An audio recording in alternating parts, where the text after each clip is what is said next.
여러분, 2018년 여름을 잠깐 떠올려 보겠습니다. 인도 수도 뉴델리 근처 노이다에서 아주 상징적인 장면이 연출됩니다.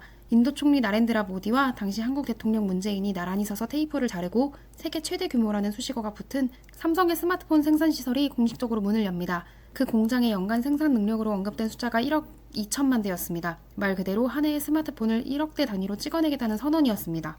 그런데 시간이 흘러 2024년, 2025년을 거치면서 인도에서 삼성이 예전 같지 않다는 말이 계속 나옵니다. 시장 점유율이 흔들리고 유통 채널에서 불만이 터져나오고 공장에서는 파업이 장기화되기도 했습니다. 오늘은 한 가지 질문으로 시작을 해보겠습니다. 삼성은 왜 인도에 그렇게 큰 베팅을 했고 왜 인도에서 일이 생각대로 흘러가지 않는 걸까요? 이 영상은 삼성 찬양도 삼성 비난도 아닙니다. 실제로 어떤 일이 벌어졌는지, 왜 그런 구조가 만들어졌는지, 그리고 앞으로 관전 포인트가 뭔지까지 현실적인 시각으로 차근차근 풀어보겠습니다. 인도는 인구 규모만 큰 나라가 아닙니다. 시장의 성격이 아주 독특합니다. 첫째, 새로 사는 사람이 계속 늘어나는 시장입니다. 스마트폰 보급이 이미 포화에 가까운 나라들과 달리 인도는 지역과 소득에 따라 교체 수요와 신규 수요가 동시에 움직입니다. 둘째, 인도 정부는 제조업을 키우기 위해 인도에서 만들면 혜택을 주겠다는 정책을 강하게 밀어붙였습니다. 대표적으로 생산 연계 인센티브, 흔히 PLI라고 부르는 방식이 있습니다. 쉽게 말해 인도에서 생산 실적이 쌓이면 그에 맞춰 인센티브를 얹어준다는 구조입니다. 이런 정책 기조가 글로벌 기업들을 끌어들이는 강력한 당근이 됩니다. 셋째, 중국의 의존을 줄이려는 전 세계 공급망 재편 흐름 속에서 인도는 차이나 플러스 원의 유력 후보로 계속 지목되어 왔습니다. 실제로 애플도 인도 생산 비중을 늘리는 전략을 꾸준히 진행 중이라는 분석이 나옵니다. 이런 조건을 한 문장으로 정리하면 이렇습니다. 인도는 생산 기지이면서 동시에 초대형 소비 시장이다. 삼성 입장에서는 공장만 돌려서 수출하는 그림이 아니라 현지에서 만들어 현지에서 판매까지 크게 가져가는 그림을 동시에 노릴 수 있었습니다. 그래서 노이다 공장이 상징이 됐던 겁니다. 2장, 노이다 공장. 숫자만 보면 정말 끝판왕이었다. 2018년 공개된 내용들을 보면 노이다 증설은 단순한 공장이 아니라 인도 생산을 세계급 허브로 올려놓겠다는 선언에 가깝습니다. 연간 1억 2천만 대의 생산 능력, 그리고 당시 기준으로 수백억 루피 규모의 자금이 언급됩니다. 로이터 보도에서는 당시 약 7억 달러 수준에 해당하는 500억 루피의 투자라는 발언이 인용되기도 합니다. 또 삼성이 직접 세계 최대라는 표현을 공식 발표에 사용했고 인도에서 만들어 세계로라는 방향도 함께 내세웠습니다. 즉 삼성은 인도에서 단순 조립이 아니라 규모의 경제를 통한 원가 경쟁력과 수출까지 염두에 둔 장기 전략을 벌였던 셈입니다. 그런데 여기서부터가 핵심입니다. 공장이 크다고 시장 점유율이 자동으로 따라오지는 않는다. 시장 점유율은 공장 규모가 아니라 제품 포지션, 가격, 유통, 브랜드, 그리고 현지 소비자의 선택이 만들어내는 결과입니다. 여기서 주의할 점이 하나 있습니다. 인도 스마트폰 점유율은 조사 기간마다 수치가 조금씩 다르게 나옵니다. 출하량 기준인지 판매량 기준인지도 다르고 분기별로 프로모션 영향을 크게 받습니다. 그래도 흐름을 읽기엔 충분합니다. 카운터포인트 자료를 보면 2024년과 2025년에 걸쳐 브랜드 간 순위가 계속 재정렬됩니다.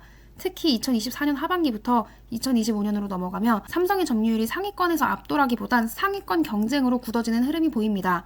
IDC도 2025년 3분기에 인도 시장이 성장 흐름을 보이면서 프리미엄 영역의 비중이 커졌다고 설명합니다. 그리고 그 과정에서 애플이 인도에서 의미 있는 기록을 세웠다는 점을 강조합니다. 한마디로 인도는 이제 싼 폰만 팔리는 시장에서 중고가, 프리미엄까지 같이 커지는 시장으로 체질이 바뀌고 있습니다. 이 변화는 삼성에게 기회이면서도 동시에 경쟁을 훨씬 더 어렵게 만드는 변수입니다. 그리고 여기서부터의 삼성의 난제가 본격화됩니다. 중저가에서는 중국 브랜드들의 가격 스펙 공세가 강하고 프리미엄에서는 애플의 존재감이 커지고 유통과 노사 이슈까지 겹치면 공장 하나로 해결되어 있는 게임이 아니게 됩니다. 인도 시장에서 가장 강력한 무기는 단순합니다. 같은 돈이면 스펙이 더 좋은 제품. 중국 브랜드들이 강한 이유가 바로 여기 있습니다.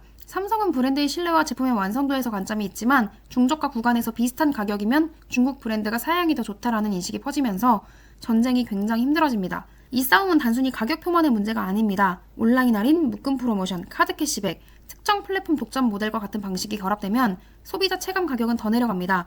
결국 삼성은 브랜드 프리미엄으로 버틸지 가격으로 맞붙을지에서 계속 선택을 강요받습니다. 가격을 맞추면 이익이 줄고 이익을 지키면 점유율이 흔들립니다. 이게 인도 시장의 기본 딜레마입니다. 여기서부터는 숫자보다 현장 이야기입니다. 인도는 아직도 오프라인 비중이 큰 나라입니다. 지역 소매점이 강하고 동네 단위의 판매 영향력이 큽니다.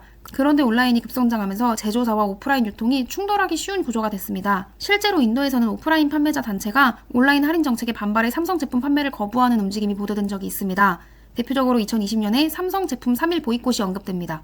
그리고 이 문제가 그때 한 번으로 끝났다기보다는 시간이 지나도 반복적으로 재점화되는 성격이라는 게 중요합니다. 2025년에도 인도 소매 유통 쪽에서 온라인 할인에 대한 문제 제기가 다시 기사화됩니다. 소비자 입장에서 온라인이 싸면 온라인으로 갑니다. 하지만 오프라인은 이렇게 생각합니다. 우리는 매장 유지비도 내고 직원도 쓰는데 온라인만 싸게 팔면 우리는 뭐 먹고 사냐? 이 갈등은 단순히 감정 싸움이 아니라 제조사의 가격 정책과 유통 구조 전체를 흔드는 문제입니다. 인도처럼 지역 소매점 영향이 큰 나라에서는 특히 더 치명적입니다. 삼성이 인도에서 겪은 가장 큰 충격 중 하나는 공장 파업 이슈가 국제 뉴스로 크게 다뤄졌다는 점입니다. 로이터 보도에 따르면 2024년 9월 첸나이 인근 스리페룬부르드 지역의 삼성 공장에서 임금 인상과 노조 인정 등을 요구하는 파업이 이어졌고 삼성은 임금 수준에 대한 입장을 내기도 했습니다. 한국 언론도 이 상황을 비중 있게 다뤘습니다. 그리고 2025년 2월에는 같은 공장에서 징계 문제를 둘러싸고 작업 거부와 농성이 벌어졌다는 보도도 나옵니다. 여기서 중요한 포인트는 파업이 한 번 있었다가 아닙니다. 노사 갈등이 반복될 수 있는 구조가 드러났다는 겁니다. 공장이 멈추면 생산 차질은 당연하고 그보다 더 무서운 건 브랜드 이미지입니다. 인도처럼 국내 일자리가 정치적으로 민감한 나라에서는 외국 기업의 노사 이슈가 순식간에 사회 이슈로 번질 수 있습니다. 공장을 크게 지으면 그 다음엔 무엇이 필요할까요? 바로 주변에서 협력사가 붙어야 합니다. 중국이나 동남아 일부 지역은 부품부터 조립까지 촘촘하게 붙어 있습니다. 그런데 인도는 이런 생태계가 빠르게 커지고는 있지만 지역과 품목에 따라 여전히 빈틈이 있다는 지적이 계속 나옵니다. 파이낸셜 타임스는 애플의 인도 생태계 확대를 다루면서도 인도 내 부품 생태계의 제약과 운영상의 난이도를 함께 언급합니다. 이 말은 곧 삼성에도 그대로 적용됩니다. 공장은 만들 수 있어도 공장 주변의 산업도시는 하루아침에 만들어지지 않는다. 부품을 멀리서 들여오면 물류비가 들고 관세나 규정 리스크가 커지고 납기 리스크가 커집니다. 그리고 품질 관리도 훨씬 어려워집니다.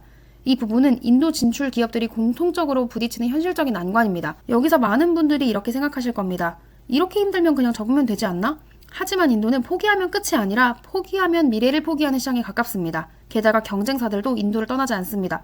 오히려 더 들어옵니다.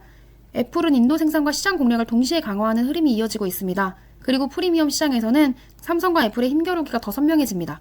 인도에서 $800 이상 초프리미엄 구간에서 삼성과 애플이 엎치락 뒤치락했다는 보도도 나옵니다. 즉 인도는 이제 중국 브랜드와 삼성만의 게임이 아닙니다. 중저가에서는 중국 브랜드들과의 혈투, 고가에서는 애플과의 정면 승부, 동시에 두 전선을 치러야 하는 시장이 돼버린 겁니다. 삼성이 인도에서 반등을 하려면 한 방이 아니라 조합이 필요합니다. 가격 경쟁력은 결국 피할 수 없습니다. 다만 무조건 가격 인하가 아니라 소비자가 체감하는 가치, 예를 들어 AS 신뢰, 업데이트, 내구성, 금융할부 프로그램과 같은 요소들을 포함한 총 비용 기준의 경쟁력으로 접근해야 합니다. 인도는 소비자가 실리를 따지면서도 동시에 신뢰를 중시하는 시장이기도 합니다. 유통 갈등은 더 이상 방치하기 어렵습니다. 오프라인을 버리고 온라인으로만 간다라는 전략이 단기적으로는 쉬워 보여도 인도에서는 지역 단위 확산력이 떨어질 수 있습니다. 온라인 전용 모델과 오프라인 모델의 가격, 혜택 차이를 어떻게 설계하느냐가 관건입니다. 2020년 보이콧과 2025년 문제제기 흐름을 보면 이 갈등은 한 번 조정했다고 끝나는 성격이 아닙니다. 노사 안정은 비용이 아니라 리스크 관리입니다. 파업이 뉴스가 되는 순간 투자 유치나 정부 관계, 소비자 인식까지 동시에 영향을 받습니다. 2024년 장기 파업과 2025년 추가 갈등 보도는 이 이슈가 반복될 수 있음을 보여줍니다. 마지막으로 현지화입니다. 인도 시장의 속도와 감각은 인도 현장을 가장 잘 아는 사람이 잡아야 합니다. 글로벌 본사의 통제와 현지 의사결정의 자율성 사이에서 균형을 잡는 기업이 인도에서 오래 갑니다. 이건 삼성만의 숙제가 아니라 인도를 공략하는 모든 글로벌 기업의 숙제입니다. 정리해보겠습니다. 삼성은 2018년 노이다에 세계 최대급 스마트폰 생산 시설을 전면에 내세우며 인도에 장기 베팅을 걸었습니다. 연간 1억 2천만 대라는 상징적인 생산 능력은 그 의지를 보여주는 숫자였습니다. 하지만 시장은 공장 규모대로 움직이지 않았습니다. 중저가에서는 치열한 가성비 전쟁이 계속됐고 유통 채널에는 온라인 할인 문제를 둘러싼 갈등이 반복적으로 불거졌습니다. 여기에 노사 갈등이 장기 파업과 추가 분쟁으로 이어지면서 생산과 브랜드 모두에 부담이 생겼습니다. 그럼에도 인도는 포기할 수 없는 시장입니다. 경쟁사도 들어오고 시장도 커지고 프리미엄 구간은 더 커지고 있습니다. 결국 앞으로의 관전 포인트는 이것입니다. 삼성이 인도에서 가격, 유통, 노사, 현지화라는 4개의 변수를 동시에 관리하면서 다시 예전의 존재감으로 돌아갈 수 있을 것인가? 여러분들은 어떻게 보십니까? 인도에서 삼성은 다시 1등 스토리를 쓸 수 있을까요? 아니면 치열한 상위권 경쟁이 굳어질까요? 다음 영상에서도 현실적인 시각으로 여러분께 실제로 도움이 되는 내용으로 찾아뵙겠습니다. 오늘 내용이 도움이 되셨다면 구독과 좋아요로 함께 해주시면 큰 힘이 됩니다. 감사합니다.